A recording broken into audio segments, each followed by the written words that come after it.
ท่านผู้ชมมื้อนี้กลางคืนพี่น้องออกมาการกบการเขียดเอาเขียดหน้าท่านผู้ชมเลยเอาเขียดหน้าไปสิบเบ็ดเดี๋ยวถ้ารุ่นทับส้มนำกันได้เขาสิไปสิบเบ็ดอยู่ทาง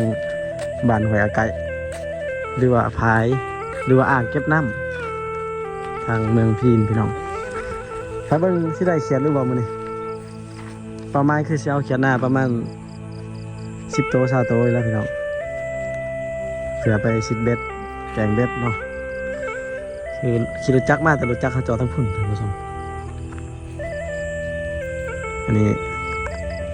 เดี๋ยวเขาจะให้หน้าดำหน้าใหม่ๆท่านผู้ชมเลยเนาะจะให้หน้าดำหน้าใหม่ๆเดี๋ยวถ้ารุ่นทับส้มคลิปนำกันเด้อท่านผู้ชมทางบอลเขาไปสิบเบ็ดแต่ว่ามือเขามาการเขียดก่อนเอาเขียดไปสิบเบ็ดเนาะเขียดน้อยก็เอาบอกเขียดน้อยกันฮะเอาเขียดนั้นน้อยเขียดตะแอกกันนะเดี๋ยวพี่น้องมือนี้การเขียดฮะเขียดน้อยๆดิไปก้านอยู่สวนข่อยไปไล่เขียดอยู่สวนกันได้อยู่ที่อยู่สวนข่อยไปเยื่องเห็นแล้วกระปาดกระมี่แล้วอยู่แคมนองนะ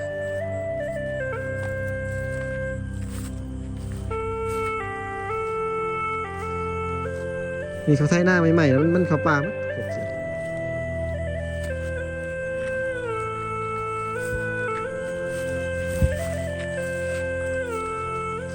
สิไปจังม่วงหมื่นคันได้เขียนไปแต่เช้าไปประมาณจังม่วงกลับจังม่วงฮะพ่อบอก9 โมง 8 โมงกลับไปแล้วจะไปเวียดมือใหม่ผู้พระเจ้าก็การกัน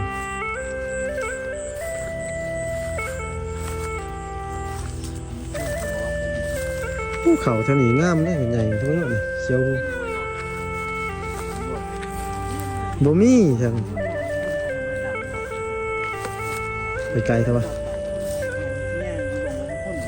ยาได้สิเอาไปเอารถก่อนกลับไปก่อน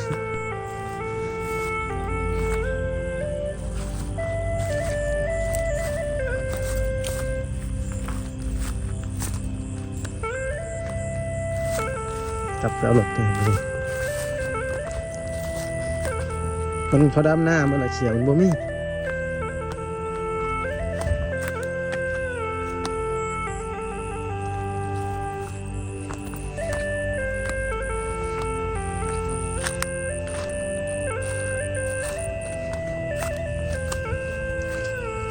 รถก็จอดไกลเติบ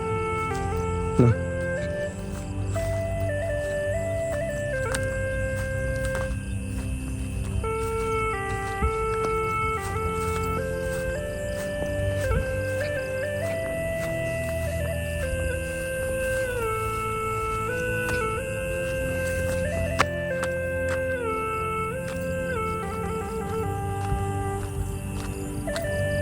โอเค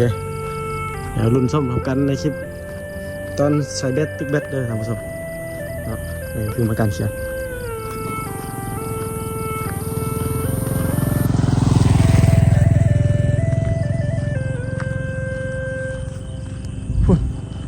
เขาเจ้ากันทางพุ่นไกลเติมท่านผู้ชมเลยเดี๋ยวก็ทิจอดรถจักรไปอยู่นี่ครับ